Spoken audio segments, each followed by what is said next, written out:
Hi అండి, నమస్తే. ఈ చిట్టి చిట్టి చేపలను చూసారండి? ఈ డ్రై ఫిష్ నేనైతే ఫస్ట్ టైం చూస్తున్నాను. వీటిని ఏమేంటో కూడా నాకు తెలియదు. మీలో ఎవరికైనా తెలుసుంటే తప్పకుండా కామెంట్ సెక్షన్లో షేర్ చేసుకోండి. నాకైతే పక్కిలు తెలుసు, మెత్తాళ్ళు తెలుసు, కానీ ఈ చిట్టి ఎండు చేపలను అయితే మొదటిసారి చూస్తున్నాను అనమాట. మాకు డ్యామ్ నుంచి తెలిసిన వాళ్ళు పంపించారండి. 1 ఇయర్కి ఒక్కసారి మాత్రమే ఇవి తెట్టులాగా పడతాయట. హెల్త్కి కూడా చాలా మంచిదట. ఇవి చూడటానికి రొయ్య పొట్టు ఉంటుంది కదా, అంత సైజులో ఉన్నాయండి. వీటిని ఫస్ట్ మంచిగా వాష్ చేసుకొని పక్కన పెట్టుకున్నాను.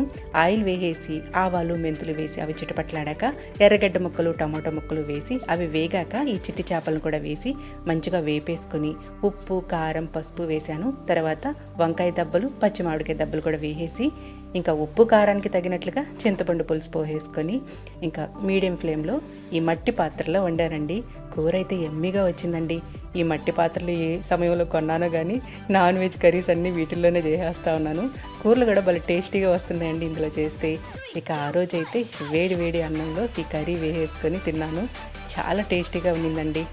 మీలో ఎవరికైనా తెలుసుంటే తప్పకుండా కామెంట్ చేయండి. నచ్చింటే ఒక లైక్ చేయండి. ఉంటానండి. Thank you.